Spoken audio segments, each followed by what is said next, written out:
आजादी तो है कम से कम। क्या बात कर रहे हो? हाँ, इसे आजादी कहते हैं। ए, बातें कम करो, पूरा काम 2 घंटे में खत्म करना है, जल्दी करो। Big big. तुम्हारे लिए 14वां संविधान सुधार तो है। संशोधन सिर्फ कागजों पर है। तुम तो हिंदुस्तानी होते हुए भी कोलंबिया यूनिवर्सिटी में पढ़ सकते हो, लेकिन मैं अमेरिकन होते हुए भी वहां नहीं पढ़ सकता, चाहे मुझ में कितना भी हुनर, कितनी भी काबिलियत क्यों ना हो। देखो, ये संविधान सिर्फ कागजों पर ही अच्छा लगता है। असलियत में काला आदमी काला होता है और गोरा गोरा, और दोनों कभी एक नहीं हो सकते। तो तुम रडियार्ड किपलिंग पढ़ते हो? क्या किताबें सिर्फ तुम ही पढ़ते हो? अरे काले निगरो, मैं तुम्हें सबक सिखाऊंगा। मैंने कुछ नहीं किया। अगर तुमने किसी गोरी औरत की तरफ आंख उठाकर भी देखा तो मैं तुम्हें मार डालूंगा। मारो, उस लड़की को मैंने नहीं छेड़ा। झूठे बककार, मैं तुम्हारी आंखें फोड़ डालूंगा। तुम समझते क्या हो अपने आप को, काले निकम्मे? चल भाग यहाँ से, निकल यहाँ से, दफा हो जा, चल भाग। मनु का कहना है शूद्र का एकमात्र धर्म है ब्राह्मण, क्षत्रिय, वैश्य इनकी विनीत भाव से सेवा करना। शूद्र को धन जमा करने का अधिकार नहीं है, भले ही वो इसके लिए सक्षम हो, क्योंकि शूद्र के धन जमा करने से अन्य जातियों को दुख पहुंचता है। रामू जी दे दो उसको, पैसे ले लो। जी।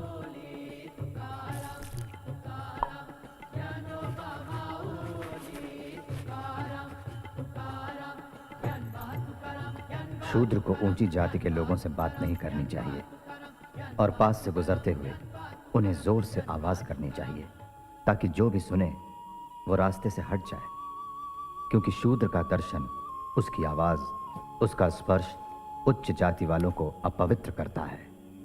नहीं चाहिए तुम्हारे गंदे पैसे, जाओ दूर हो जाओ, जाओ। इस लड़के को लगता है क्योंकि इसका बाप सूबेदार मेजर है, तुम इसके बाल काटोगे। अरे सूबेदार।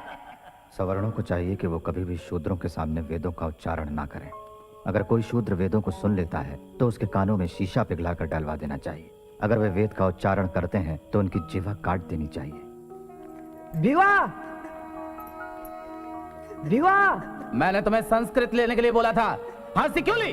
सर ने कहा कोई सच्चा ब्राह्मण मुझे संस्कृत पढ़ाकर वेद भाषा अपवित्र नहीं करेगा। लेकिन मैंने तुम्हें कहा था ना सीधे प्रिंसिपल के पास जाना। गया था,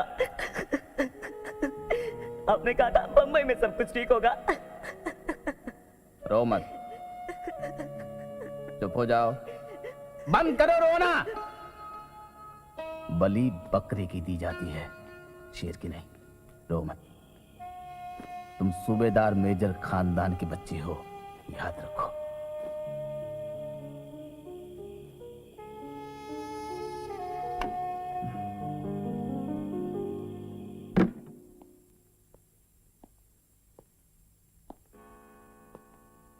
अपना पेपर पढ़ने से पहले मैं धन्यवाद कर में जाति प्रथा, आम हिंदू और यहां तक कि आम अमेरिकन भी हिंदुस्तान के गांवों की बात करते हुए गदगद हो जाते हैं। बहुत से लोग इस आदर्शवादी दृष्टिकोण को स्वीकार कर लेते हैं, इसलिए हिंदुस्तान के गांवों की असली तस्वीर पेश करना बेहतर होगा।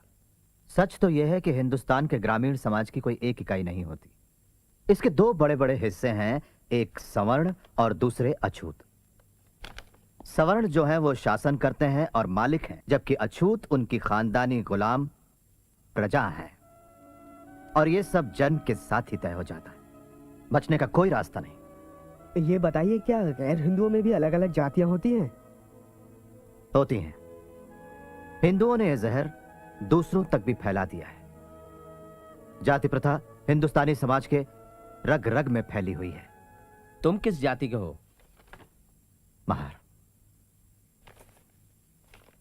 अब मैं इसके आगे पढ़ना शुरू करता हूं। From Naval Bhatena and friends, Ambedkar की कामयाबी के नाम। कामयाबी के नाम। MA, PhD, और सिर्फ 3 साल में। और हम गधे लोग अभी तक लड़ रहे हैं BA से।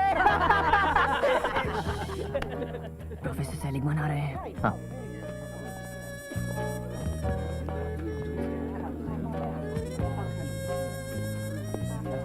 सर, अम्बेडकर, प्रोफेसर वेब के लिए खत देने आया था।